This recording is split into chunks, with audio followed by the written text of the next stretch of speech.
Hi, I'm Alvin Drew. I'm an astronaut. This is Ask NASA, and I'm here to answer your questions.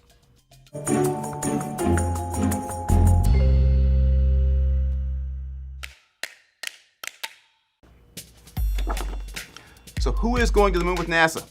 It's going to be a lot of folks. It's going to be our own industry helping us get there.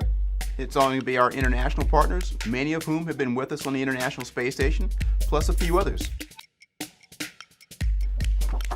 Who's building the Gateway? Well, for those of you not familiar, this is the Gateway. Lots of folks are going to build this. Different companies are going to build these things. Different countries are going to contribute. This part here with the legs on it is the part that takes off and lands from the surface of the moon. And then finally, this is a transition stage to get us across that 50,000 mile gap between the Gateway and the moon. The Gateway is a great place for us to stay on the moon. And so if you have a vehicle out there that can dock to it, no matter what it is, no matter what country you're from, you can plug into it. You can get power, you can get data, and then you become part of the Gateway. The Gateway will work a lot like the International Space Station. We'll assemble it using robotic arms and spacewalks as well, along with docking and berthing, just like we do today. Why does NASA need partners? Well, it's because we're doing great things out there. We're not going to go anywhere without our partners with us. It's going to take a crew to get us to Mars. Another example of our international partnership is the International Space Station. 19 nations in total is what it took to make that space station is what it is today. So what's the next question here? Is this a modern space race? Well, yes and no. Yes, we're up against the clock, but no, we're not racing against each other. This is more of a partnership, a relay race that involves our domestic industry as well as our international partners.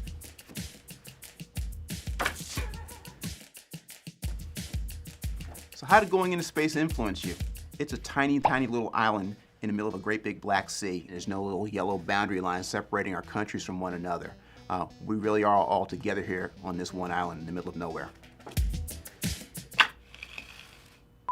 That was the best throw we've ever had, I think.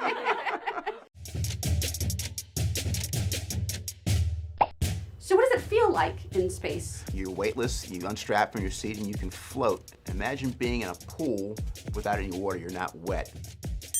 What's the best way to become an astronaut? I can tell you the one thing every astronaut had in common is that they were pursuing something that was not being an astronaut, that really had their passion. They really liked what they were doing, and that's why they excelled at it, and that's why they stood out enough to become an astronaut.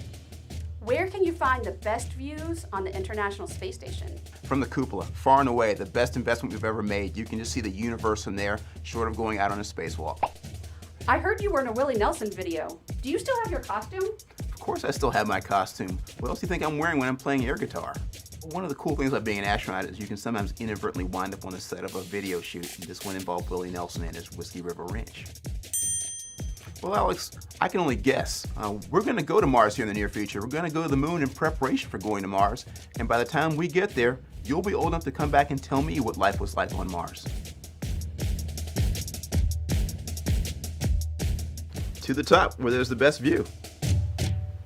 Do you have a question for NASA? Send your questions to our experts on Twitter using #AskNASA.